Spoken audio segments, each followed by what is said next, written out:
Let's face it, life isn't easy. If you're stuck in a bad relationship, betrayed or afraid of tomorrow, financially insecure, or desperate for a breakthrough, you've come to the right place. Dr. Carmen Harra is a renowned psychologist, intuitive, relationship expert, and best-selling author, and she's here to give you the miracle guidance you need. Her new call-in show, Miracle Guidance for Everyday Life, offers profound wisdom, practical advice, daily exercises, and empowering predictions, all for you. Dr. Harra's show aims to eliminate everyday problems, big and small, with topics like healing your relationships, reclaiming your power, achieving better health, dealing with loss, and so much more. Regain the joy, stability, and fulfillment you deserve to feel. Tune in to Miracle Guidance for Everyday Life with host Dr. Carmen Harra, live every Tuesday at 7 p.m. Eastern, and find the answers you've been looking for. Hello, everybody, and welcome to another episode of Miracle Guidance. I'm your host, Carmen Harra, live every Tuesday evening, 7 p.m. Eastern Time, right here on OMTimes Radio. I really enjoy doing this show, and tonight we're going to talk about money. And I'm going to ask you, are you living paycheck by paycheck, struggling to pay off debt or put savings on the side? And I will tell you, you are not alone. People say that money doesn't bring happiness, but it makes the world go round. Spiritual as we may be in our nature, but the truth is that we live in this so-called commercial world, in a world that forces us to earn in order to survive. So we cannot escape this fact, but we can secure our finances so we can spend less time worrying about what is in our bank account and more time enjoying life's precious moment. So tonight I said, let's talk about money. As I said, the money is sometimes the root of all evil. But money is necessary to survive. The truth is that although, we are so interested in the world beyond the physics, and we want to be in touch with the divine, and we want to be intuitive, and we want to be enlightened, reality is that this world is the world of the physics, is the four level of creation, the world of the four, the element of the four, which symbolizes money. So we need to work every day to make ends meet. So that's why I said, let me invite one of my longtime friends, and actually we're friends for more than 30 years, Mark Martiak. And he is a brilliant, brilliant financial strategist. And in all those many years of working in the financial business, he brings his clients experience earned at major corporations like Financial Services, Merrill Lynch, Forbes, Cranes, and he's the co-owner of a Madison Avenue retail establishment. And I remember when that place was open somewhere going back at the beginning of the 90s. And when I met actually his beautiful wife, and I remember, so we've been friends for many years. But as a senior wealth strategist with a premier wealth advisor team and as an investment representative of First Alliance Securities, Mark holds his 66 licenses, also licensed by various states in insurance department for life, annuities, health, and disability insurance. Now, Mark is the person you want to talk to. If you're interested in talking about your finance and what's going on with your money in your money world, him being a member of the Financial Planning Association and Investing Management Consultant Association and the Financial Services Institute, Mark is your go-to money guy. So Mark, my wonderful friend, Mark Martiak, I am so grateful that you decided to do this, and thank you for being part of my show. So welcome, Mark. So it's such a pleasure to have you with me tonight. It's always a great pleasure. Thank you, Dr. Harra, and I'm, as always, grateful to be in your presence and to be a guest on your show. It's a great topic, and I thought that there's nobody else better qualified than you are, Mark, because people always think about being financially secure. It's not only the American dream, but it's every person's dream. So I said, you are the one who people should call in And because this is a calling show, I'm inviting all our listeners to call in 202-570-7057. And my wonderful producer, Christopher, will connect you with Mark and myself. And we'll talk about how can you do, so that you don't longer struggle so much pay by check. And I'm going to start by asking you, there's so many things I want to ask. But I'm going to start by asking you, why is it so important, in life to invest in the financial market? Because everybody talks about the financial market, and you're the one that can give us a very clear, very fair, very honest answer. Why is it important to invest in the financial market? To outpace inflation and to counter what I refer to as longevity risk. And longevity risk is the risk of you outliving your assets. You want your assets to outlive you. And the only way to get your assets to outlive you so you can give to your favorite charity, or you can leave money to your children or your loved ones, is to invest in the financial markets, and also to, as I said, outpace inflation.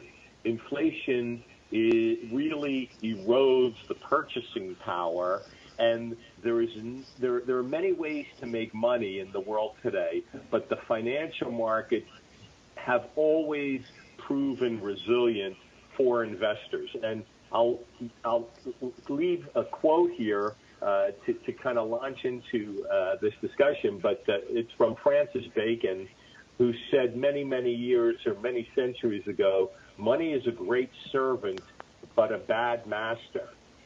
So it's important to become a good master and master your money. And one of the most proven and important ways to do that is to invest in the financial markets. So you're saying to invest in the financial market in order to beat the inflation, and in order to, in order to make sure that there is enough money for you, to live a long life, and to have enough money for a long life, to sustain a long life.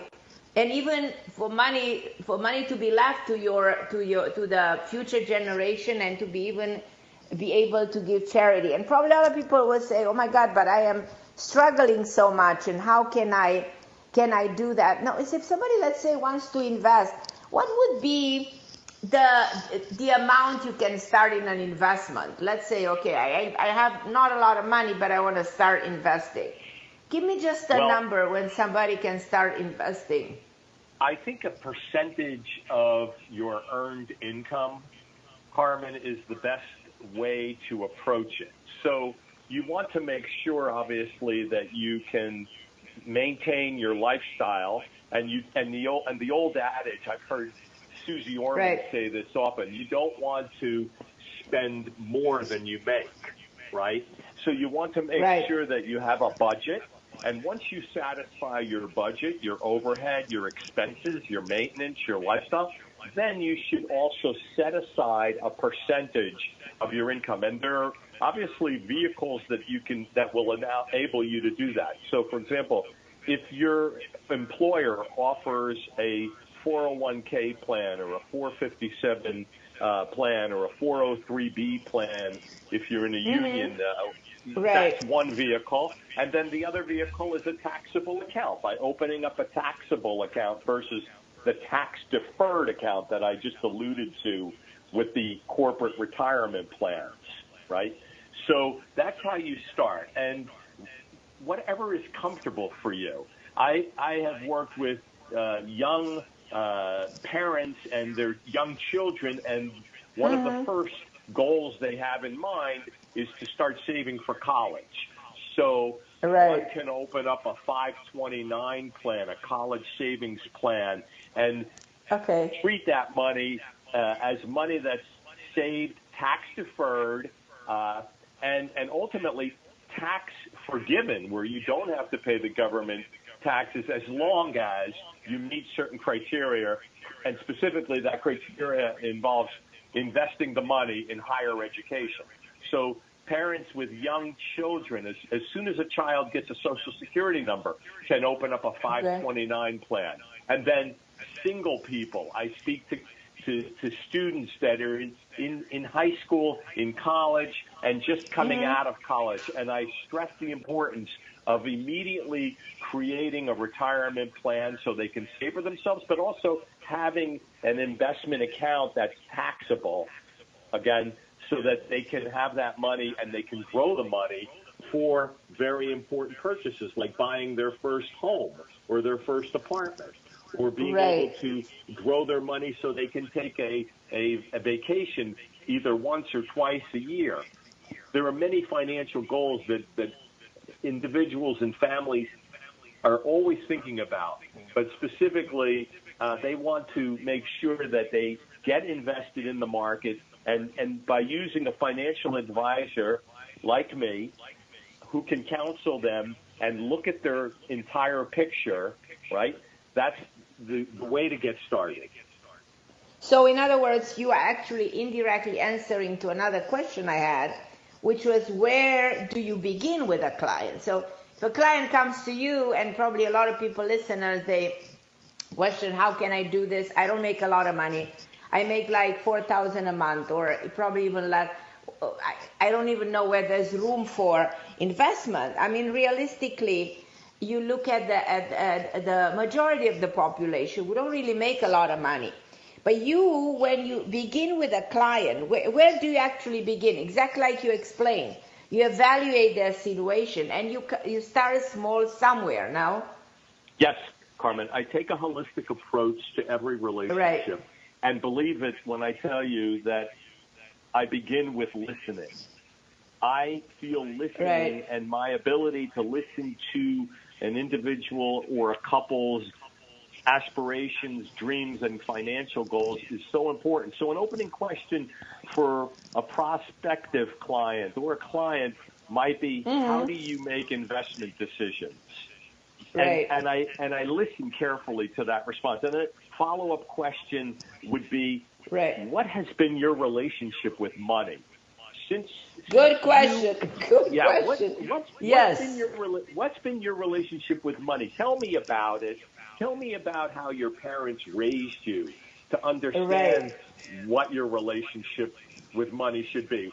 What do you know from academia in terms of has college taught you about how to invest money? I really want to get at the roots of what a client or a prospective client in this case has done up to that point in their lives with respect to making investment decisions, and how do they treat money? How do they feel about money? What are their fears concerning money? Right. Because I am seriously thinking about the fact that people don't have a good relationship with money. People fear money. People have issues with money. They're in a conflict with money because they think that money rules the world and they can never produce enough, or they're never good enough. And as you said, probably a lot of people don't have that understanding of money coming from their upbringing, from their roots, from the beginning, from their background, from the family. So I find your approach extremely powerful, extremely interesting. Now, I want to ask you something, because a lot of listeners are baby boomers, and I'm going to ask you, what's the number one fear, talking about the fear of money when it comes to baby boomers, if you have something to say about this? Yes, I do. So what do you think, what do you think the number one fear would be? Do you think it would be death among baby boomers, or do you think it would be terrorism, or do you think it would be pestilence? What do you think if you had to guess? And I will give you the answer, but this is a question for you, Carmen, but it's also a question for the audience. What do you think? And this is, by the way, a recent study was done that among baby boomers that outlined and addressed what this fear was. What do you think it is?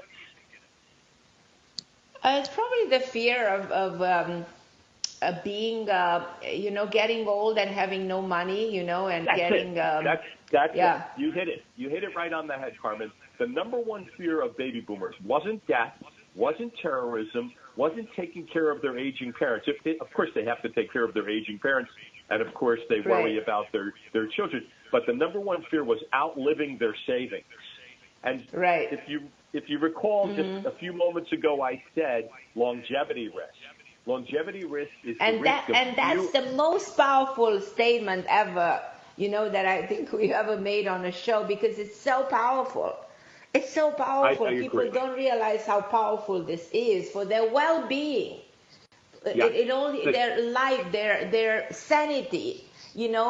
Everything depends on that. If you have that financial stability, you can afford to go to the doctor. You can afford the right insurance. You can afford health. You can afford the right lifestyle. You can overall afford a good life in your late years. As you're getting older. I mean, I'm thinking of the people who have money, who have plenty good money, and you see them living to their 100, 101, 102. And I know one of the factors has to do with they have enough financial support, to sustain longevity. So you said it. So we're going to take a break. You're going to take a break, Mark. We'll be back in a second. Hold on the line. Okay. And everybody waiting on the line, Helena and Patty and who else is out there? There's so many of you. Hold on the line. We'll be talking to Mark in a minute.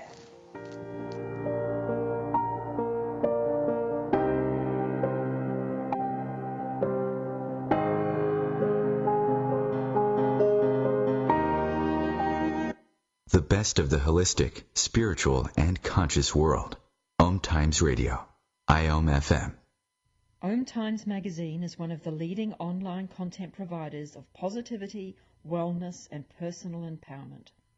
A philanthropic organization, their net proceeds are funneled to support worldwide charity initiatives via Humanity Healing International. Through their commitment to creating community and providing conscious content, they aspire to uplift humanity on a global scale. Connect at omtimes.com. OMTimes, creating a more conscious lifestyle.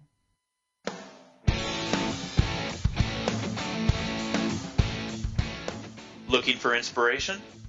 Want to be inspired? Not sure where to go? Find Mark and Kim every Wednesdays at 3 p.m. Eastern on Inspired Living. Topics will elevate consciousness and range from metaphysics to the human and social experience and all things spiritual. Welcome to an inspired community that offers support, encouragement, and new ways of thinking. You are the inspired and the inspiration.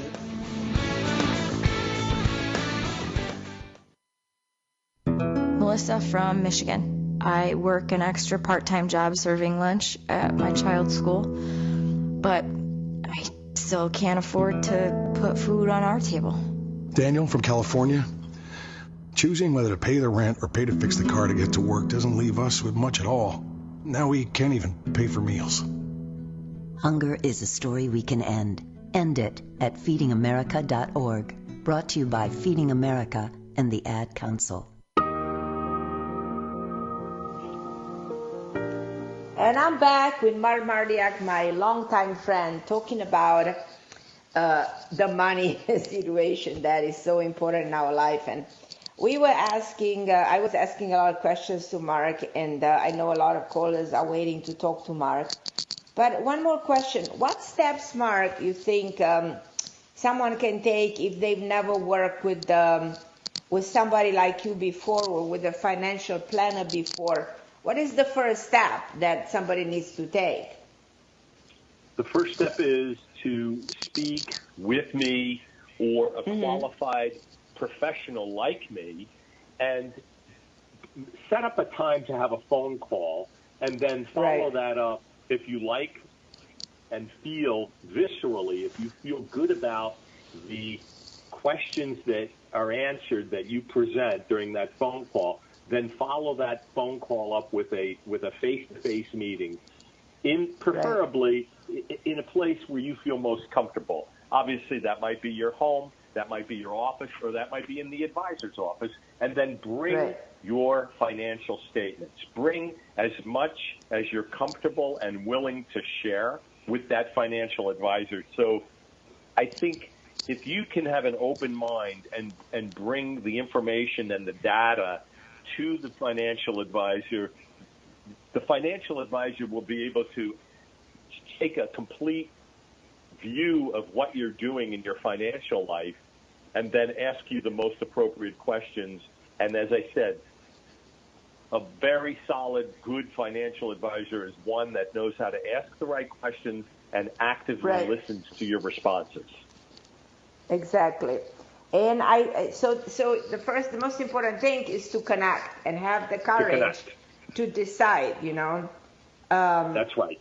To have the courage is important, Carmen, and not to be intimidated or afraid or unwilling to come down that path of discovery about your financial life and what you want to accomplish and what kind of goals do you want to set out to achieve. Right. The problem with money, Mark, is what I've seen, and I've seen it in my family, is that people have such trouble saving money. And my question to you, what would you say to someone who was never able to save money? What would you advise someone who's in this position for a very long period of time? What would be your wisdom? What would be the first thing that you tell someone in order to sort of convince them and make them realize that this can be changed?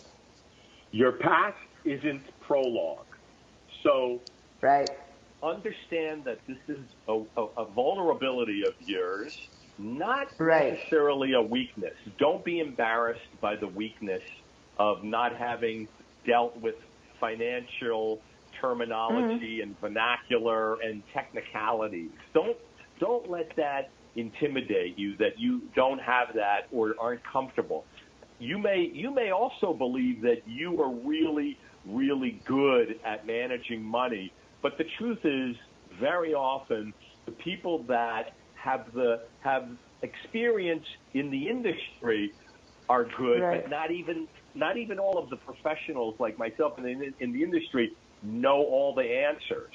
So as a person, as an investor, as a potential client of a financial advisor, you want to make sure that you're not so headstrong, believing that even if you've had the exposure from your college days, from your parents and their upbringing, even if you've had that exposure, a second opinion of what you're doing with your financial planning is so vital, because very often one doesn't have the objectivity nor the inclination, and they have biases. There's a lot of investor biases, and that's a whole nother show devoted to behavioral finance, which is such a very relevant topic nowadays. There's endowment bias, there's loss aversion bias, there's so many biases, status quo bias, regret aversion bias, anchoring, all of these biases that affect investors. And by having a financial advisor understand you're better able to understand yourself and have a second opinion. Yeah, because it's exactly like you have a relationship with your spouse or with your child or with your mother-in-law. You have a relationship with money. It's a relationship thing. It's even becoming something karmic, you know, the karma with money. So people who make money, they will always make money. And people who lose continue to lose and continue to feel down about it because their relationship with money becomes toxic and unhealthy. And they kind of blame the world outside, and instead of looking inside themselves and see what it is within me that stops me from generate what I need.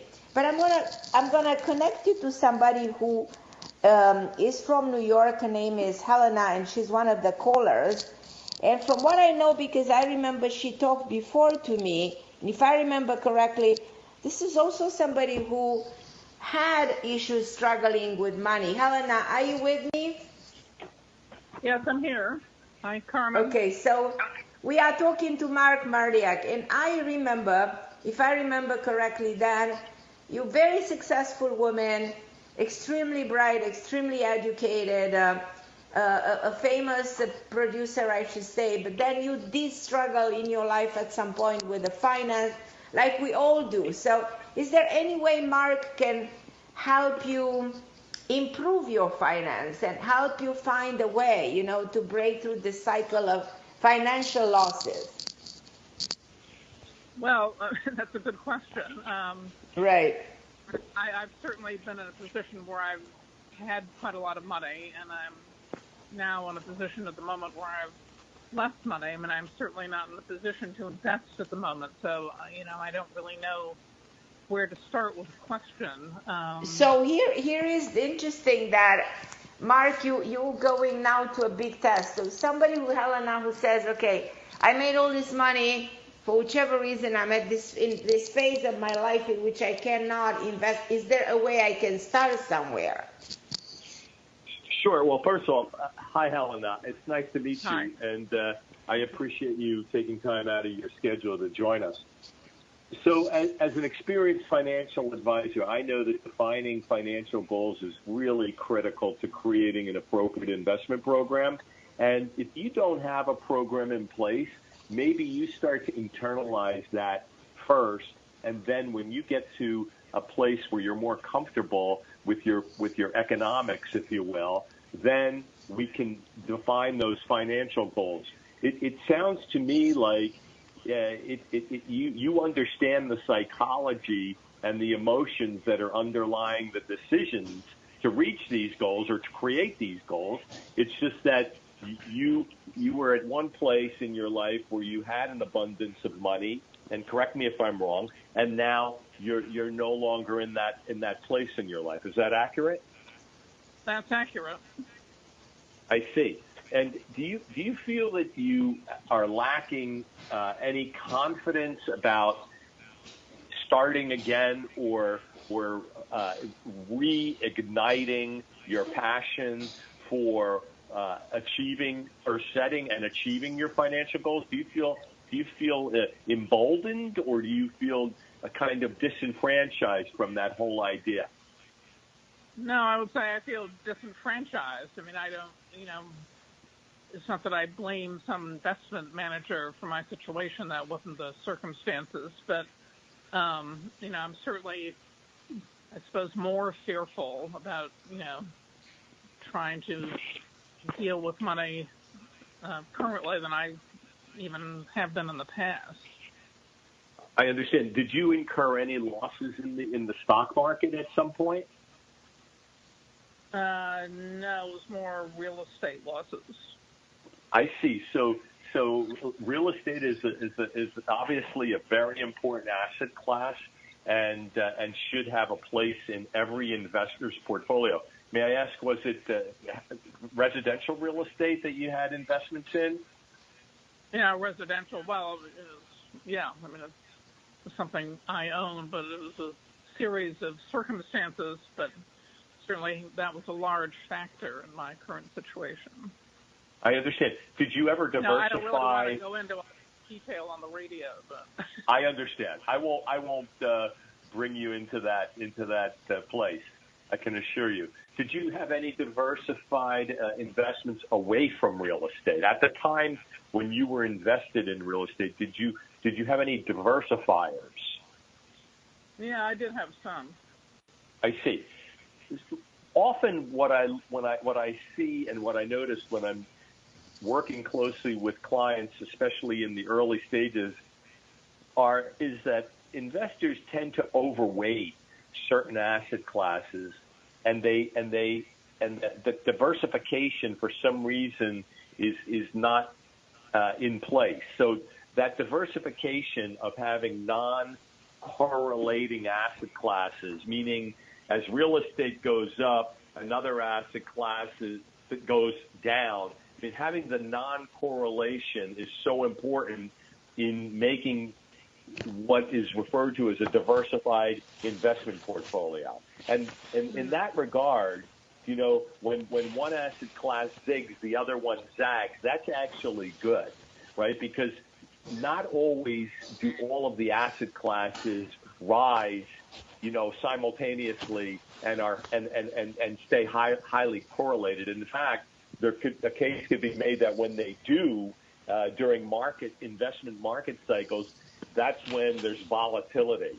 Now, when there's volatility, hedge funds, for example, really take advantage of that to make good investment returns, or to attempt and to strive to make good investment returns. So I would say that if we spoke offline and you were comfortable sharing more information with me, I could help you in some way. I'm sure I can. But is there anything else that you care to share that you're concerned about going forward, at least in the near term?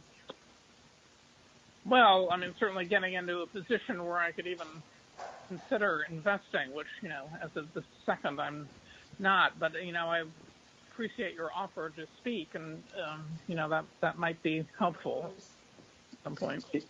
I'm willing and ready and capable to listen and offer suggestions. And all I can tell you is, and I think we've covered it more than once during this program, don't be insecure, even though you've had this experience with real estate. Don't be insecure.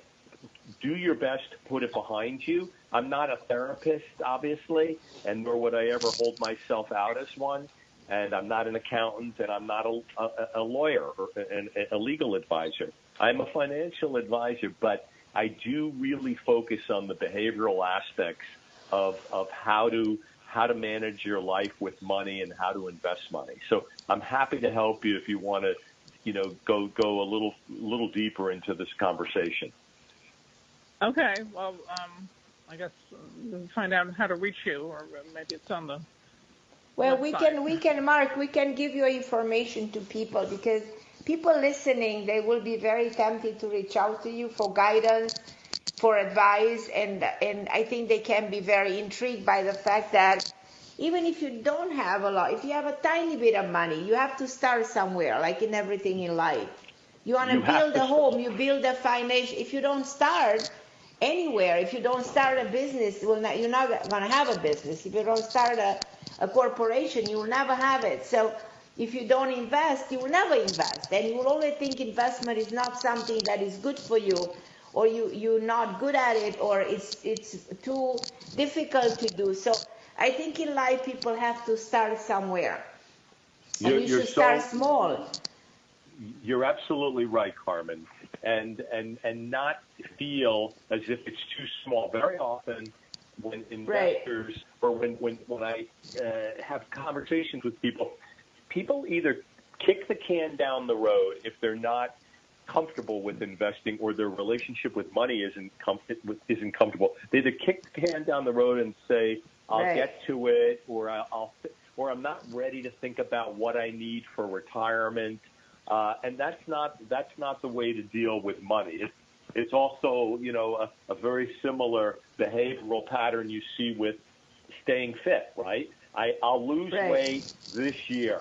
It's my New Year's resolution. But, here we are, going into the end of May and early June, and I bet many people are feeling really not comfortable with, that they didn't stick to their diet. But that's not the attitude to have. It's the same thing with being financial fit, right? Like being physically fit. You start small, and then you gain momentum, and then before you know it, you're doing it, you're living it, and so on, right?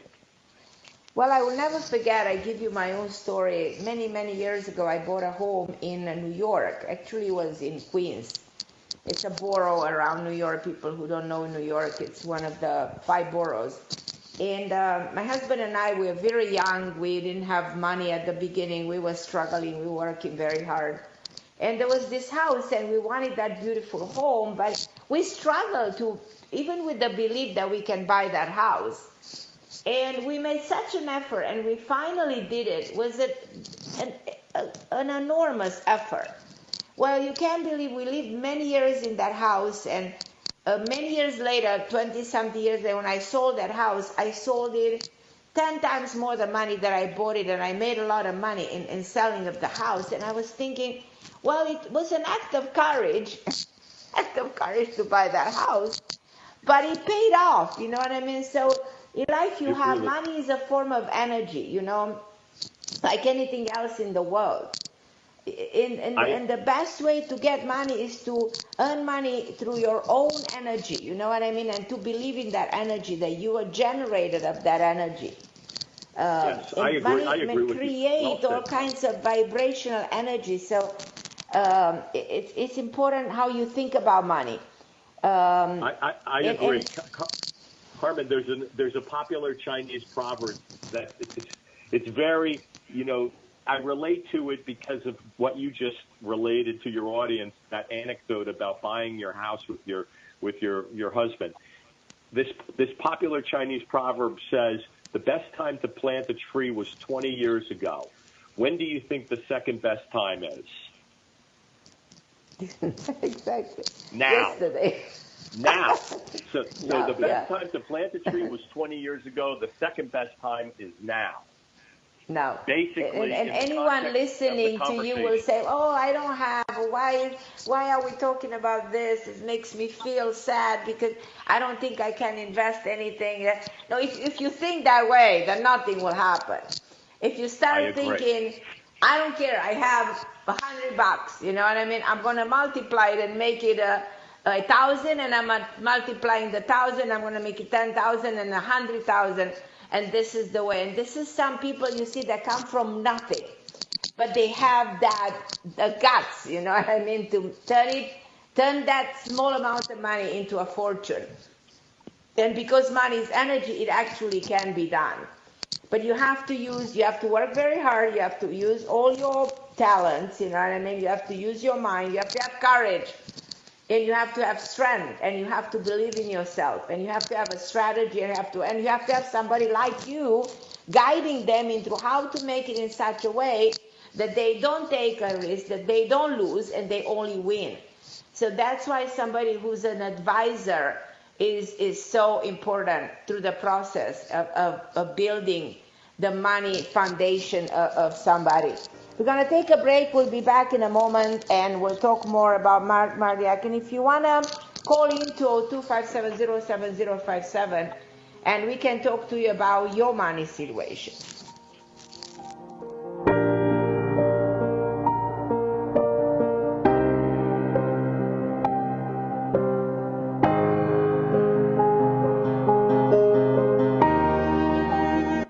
The best of holistic, spiritual, and conscious world. OMTimes Radio. IOM FM. Ascending Hearts is no ordinary dating site, but a spiritual dating site with a purpose, to link you with your soulmate.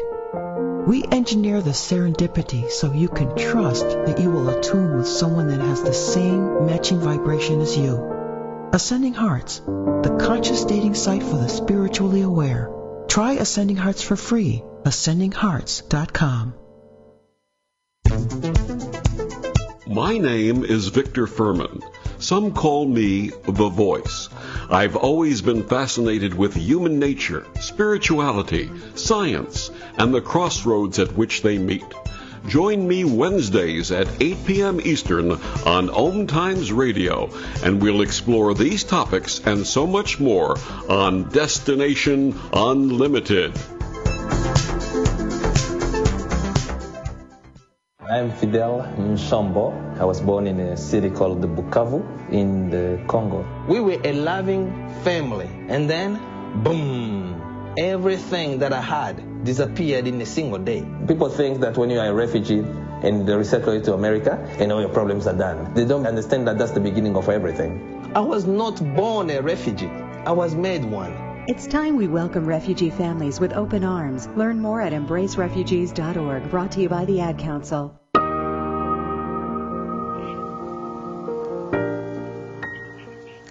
And I'm back with Mark Martiak, my wonderful friend. talking about your financial situation, and I was talking to Helena. Helena, are you still on with us? Yeah, I'm here. Okay, so just as a conclusion, think a little bit. Think about how can we put an end to this this blockage that exists somewhere when it comes to you and your relationship with money. And start somewhere with something very tiny, very small that we can grow, that we can build. Exactly like you plant symbolically a flower and you see that flower growing, you know. And it's something I kind of want you to do. Because I want you to tell me a year later that, yes, I feel my finance is way better. And now I can have the hope that it can get even better. I hate to see people struggling financially. It breeds so much negativity. The lack of money creates that negative sentiment, that negative karma that interferes with your life. And I don't think anyone on planet Earth should struggle because of money. And it's just my belief, and I think there's no accident that you just called the show today. And I feel if you sit a little bit and meditate on this, and we can break through the pattern of lack of something. You know, when we're missing something in our life, it becomes a pattern, a reoccurring pattern of action, behavior, intention, and we can see that the situation keeps on repeating. And unless we break the pattern, we stay in that pattern. And I kind of see a lot of hope in your case, and in the case of a lot of people listening.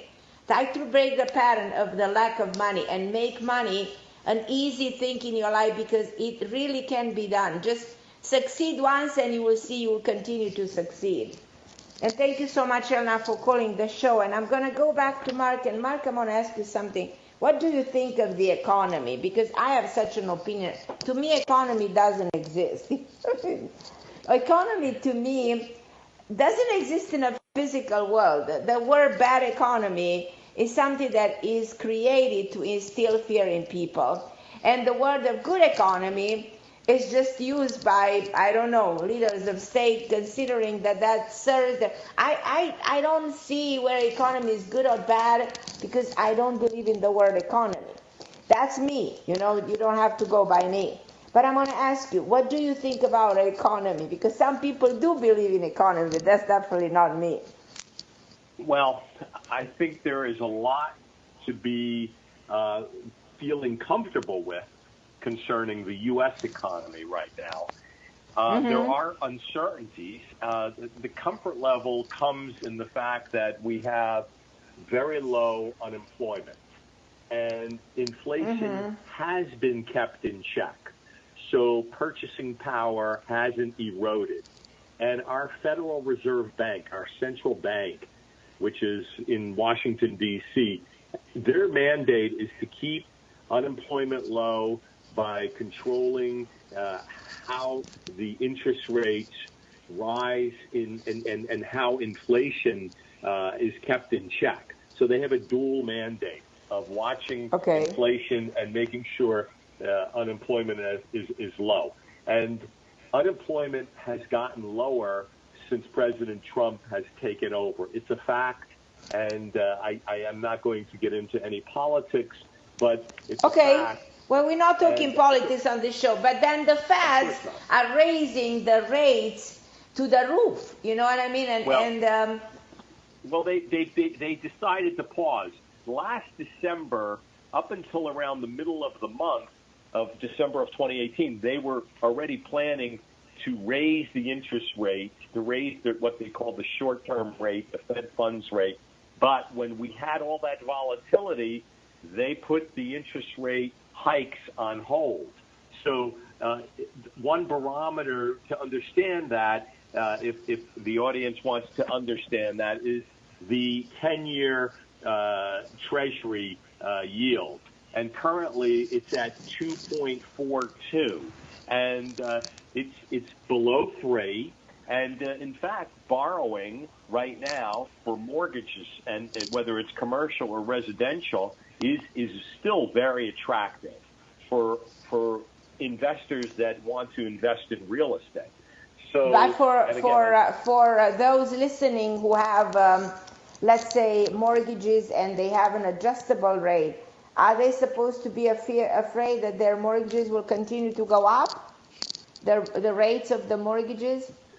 Well, the good news is, I mean, there's no clear-cut prediction, but the fact that the Federal Reserve has signaled that that for the time being they will hold on raising rates, that serves the adjustable rate mortgage holders well, and in fact it can serve consumer credit card credit card holders well as well.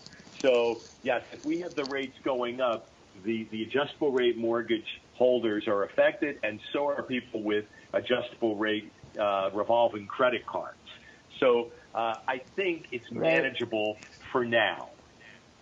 Oh, okay.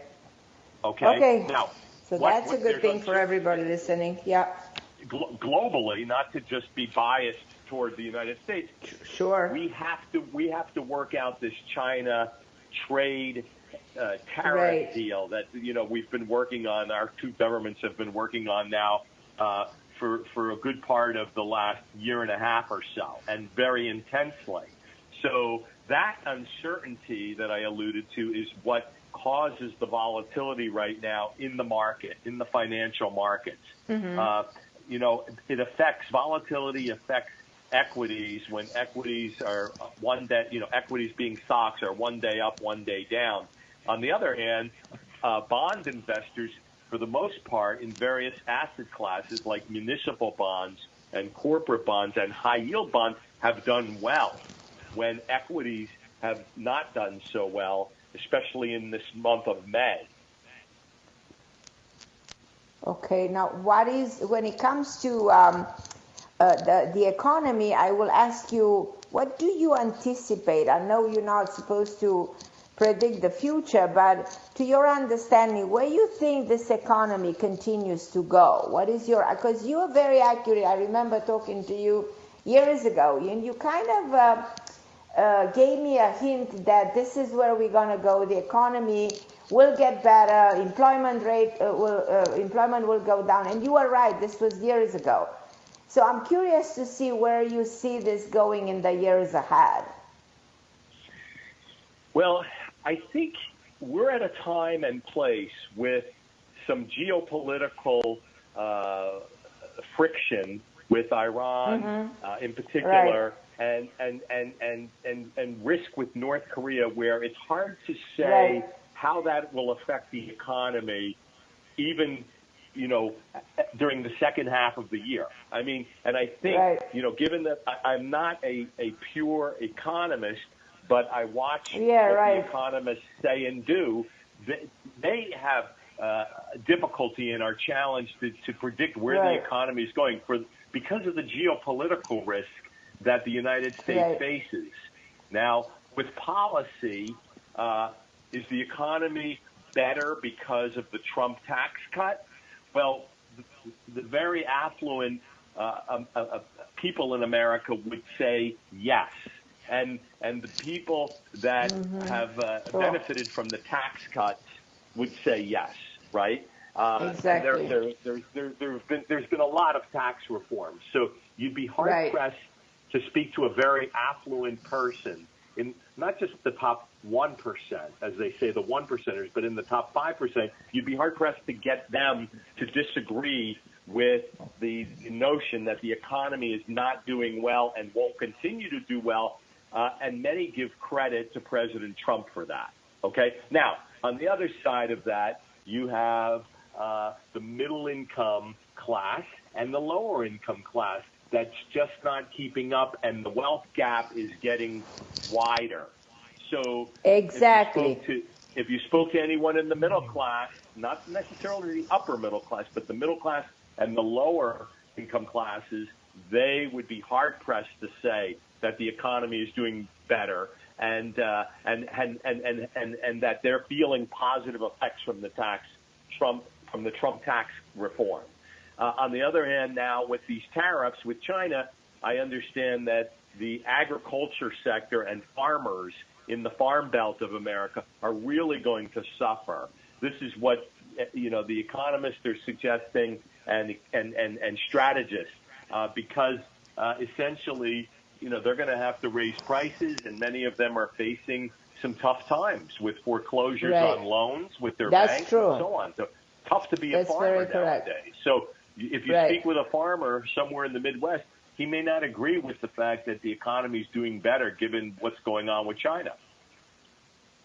Very correct. Now, if people want to get a hold of you, Mark, how people can find you? Give us a website, an email address or a phone number, or the social media contact. Of course, I can be reached at mark@yourpremierwealth.com, Mark with a K, at yourpremierwealth.com. And if you're on Twitter, you can follow me at Premier Advisor. And I'm also on LinkedIn. So if anyone is on Twitter who's listening in your audience, I'm at Premier Advisor. Okay. And you can email me. Our website is yourpremierwealth.com. Wonderful, because you are so great and you can help so many people who want to start somewhere, who need your advice, who are eager, to get on that path. And there's a lot of young people who want, and they don't know how to get on the path. You are so instrumental in helping people move forward and get what they need and create, the stable future that they deserve. And without help, it's very difficult.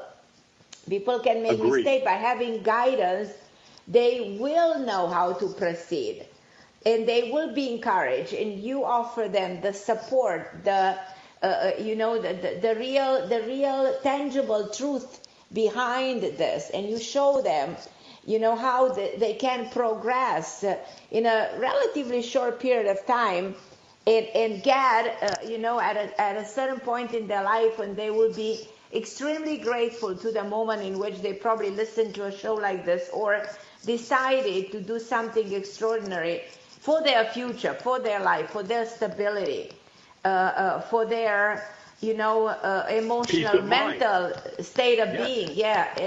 And the peace of mind, because if you have the peace of mind that you can enjoy life fully, and you can enjoy those vacation, because you know that there is something there that grows.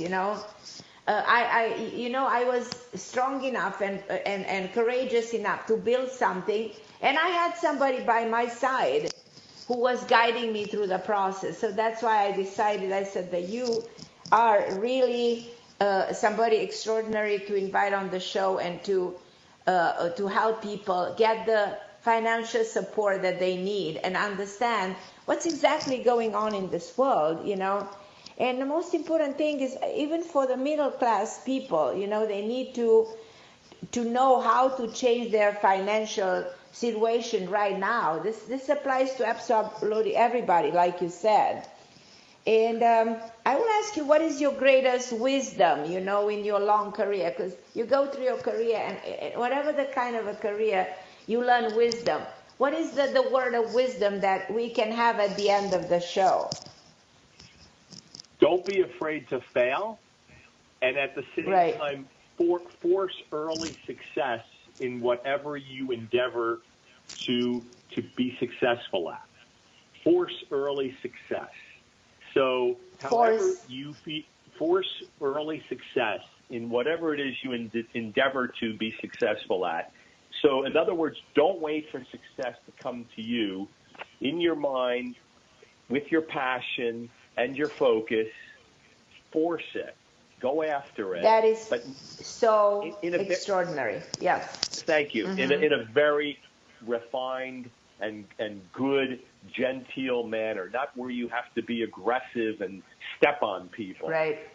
Right. And money should not be the root of all evil. It really isn't. But often we hear that cliche, money is the root of all evil.